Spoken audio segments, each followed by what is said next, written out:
Ako si Cassandra. Kasalukuyang nag-aaral ng mabuti para sa pangarap ko.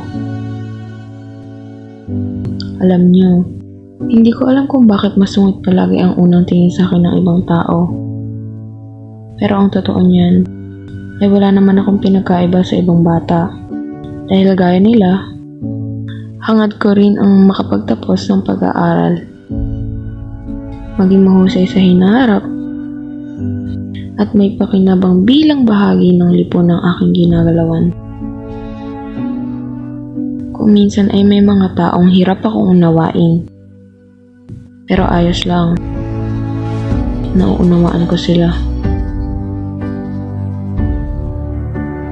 Marami akong pangarap, marami akong mensaheng nais ipabatid sa tahimik na mundo. Sa kabilang banday, sabik rin akong marinig ang ingay nito. At marinig nito ang nilalaman ng mga matataas na pangarap ko.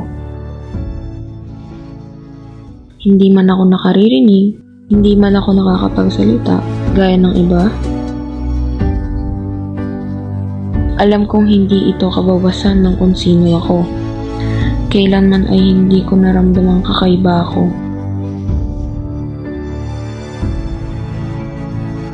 Dahil nasa akin na lahat ng kailangan ko. Pamilya, edukasyon, at pagmamahal. Salamat kay Mamila at salamat sa magiting na guro ko.